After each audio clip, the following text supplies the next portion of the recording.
شروع کرتی ہوں اللہ کے نام سے جو بڑا مہربان نہایت رحم کرنے والا ہے۔ نافرمان بیوی کے لیے وعید۔ رسول اللہ صلی اللہ علیہ وآلہ وسلم ایک سفر میں کسی جگہ تشریف فرما تھے۔ آپ نے ایک آواز سنی جیسے کوئی کسی پر لعنت کر رہا ہو۔ آپ صلی اللہ علیہ وآلہ وسلم نے پوچھا، یہ کیا بات ہے؟ لوگوں نے عرض کیا کہ فلاں عورت ہے جو اپنی سواری کی اونٹنی پر لعنت کر رہی ہے، وہ سواری چلنے میں کمی کرتی ہوگی، اس نے کہہ دیا ہوگا کہ تجھے خدا کی مار ہو، جیسا کہ عورتوں کی عادت ہوتی ہے کوسنے اور لعنت کرنے کی۔ حضور صلی اللہ علیہ وآلہ وسلم نے حکم دیا کہ اس عورت کو اور اس کے سامان کو اس کی اونٹنی پر سے اتار دو۔ یہ اونٹنی تو اس عورت کے نزدیک لعنت کے قابل ہے،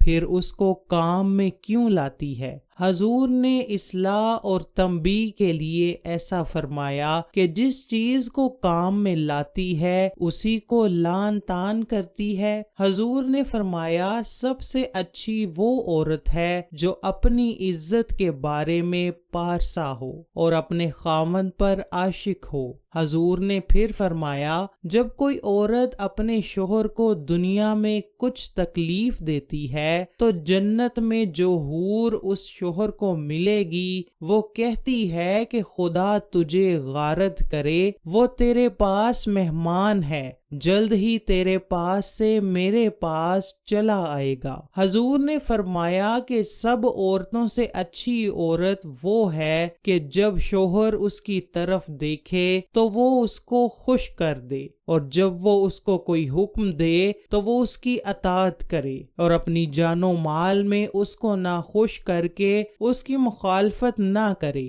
شریعت مطہرہ نے بیوی کو اپنے شوہر کی خوب اطاعت اور فرما برداری کا حکم دیا ہے۔ حضور صلی اللہ علیہ وآلہ وسلم نے فرمایا کہ وہ عورت جس کی موت اس حال میں ہو کہ اس کا خاوند اس سے راضی ہو تو وہ جنت میں داخل ہوگی۔ اسی طرح حضور نے فرمایا اگر میں کسی کو سجدہ کرنے کا حکم دیتا تو عورت کو حکم دیتا کہ وہ اپنے خاوند کو سجدہ کرے۔ پھر فرمایا وہ عورت جس نے 5 وقت کی نماز ادا کی، رمضان کے روزے رکھے، اپنی شرمگاہ کی حفاظت کی، شوہر کی اطاعت کی، قیامت میں اسے کہا جائے گا کہ جس دروازے سے تو چاہے جنت میں داخل ہو جا۔ اسی اطاعت شعاری کا ایک نمونہ یہ ہے کہ جب شوہر بیوی کو اپنا طبی تقاضا پورا کرنے کے لیے بلائے تو بیوی انکار نہ کرے۔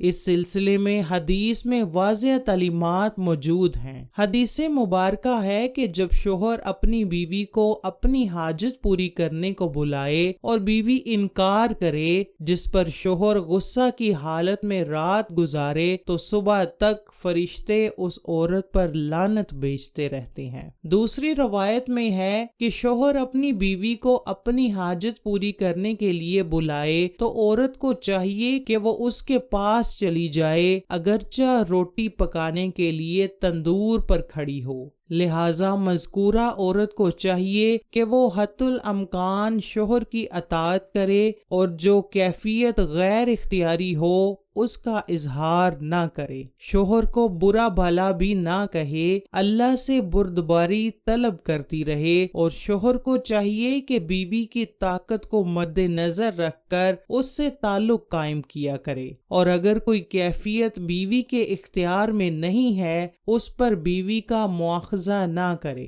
بلکہ اللہ تعالیٰ سے دعا کرے کہ بیوی کے دل میں اس کی محبت آ جائے، انشاءاللہ جلد ہی موافقت ہو جائے گی۔ ابن قدامہ المقدسی کا کہنا ہے، اور اگر مرد اپنی بیوی کی نافرمانی کا خدشہ محسوس کرے یعنی اس میں نافرمانی کی علامات ظاہر ہوں کہ وہ اپنے آپ کو خاوند کے سپرد نہ کرے گی اور اسے ہم بستری نہ کرنے دے گی، یا پھر اس کی بات کو تسلیم نہ کرے، لیکن بہت کوشش اور مجبور کرنے کے بعد تو اس حالت میں خاوند اس کو واعظ و نصیحت کرے اور وہ اس طرح کہ اسے اللہ سے ڈرائے اور اسے اللہ کے واجب کردہ احکام یاد دلائے کہ اللہ نے اس پر خاوند کے یہ حقوق رکھے ہیں، اسے اس کی اطاعت کرنی چاہیے۔ اگر وہ نہیں کرے گی تو اس کو گناہ ہوگا اور اس کا حق خرچہ ساقط ہو جائے گا،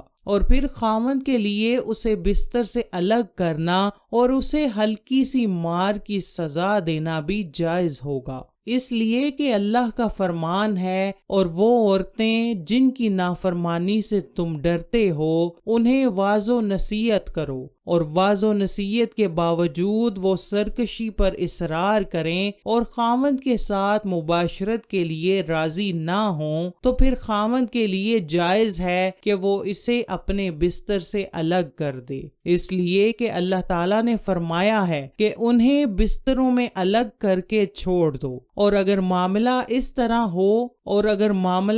طرح ہو کہ خاوند اور بیوی کے درمیان مخالفت پیدا ہو جائے اور معاملہ دشمنی تک چلا جائے، تو پھر دونوں جانبوں سے ایک ایک عادل مسلمان اور آزاد شخص کو حاکم بنا کر بھیجا جائے۔ بہتر اور اولیٰ تو یہی ہے کہ دونوں ان کے خاندان میں سے ہوں اور خاوند اور بیوی کے رضامندی سے بھیجے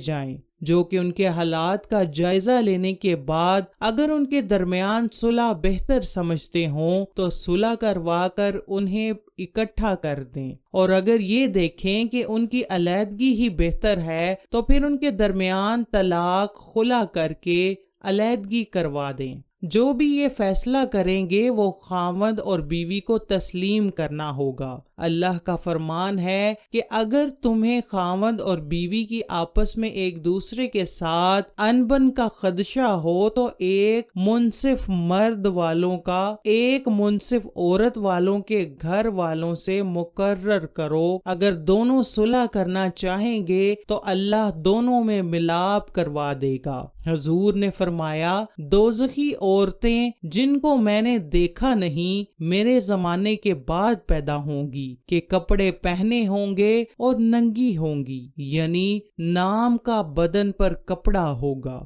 لیکن کپڑا اس قدر باریک ہوگا کہ تمام بدن نظر آئے گا، اور اترا کر بدن کو مٹکا کر چلیں گی، بالوں میں محاف یا کپڑا دے کر بالوں کو لپیٹ کر اس طرح باندھیں گی جس میں بال بہت سے معلوم ہوں گے، جیسے اونٹ کی کوہان ہوتی ہے۔ ایسی عورتیں جنت میں نہ جائیں گی بلکہ اس کی خوشبو بھی ان کو نصیب نہ ہوگی۔ اللہ تعالی ہم سب کو سمجھنے اور اس پر عمل کرنے کی توفیق عطا فرمائے۔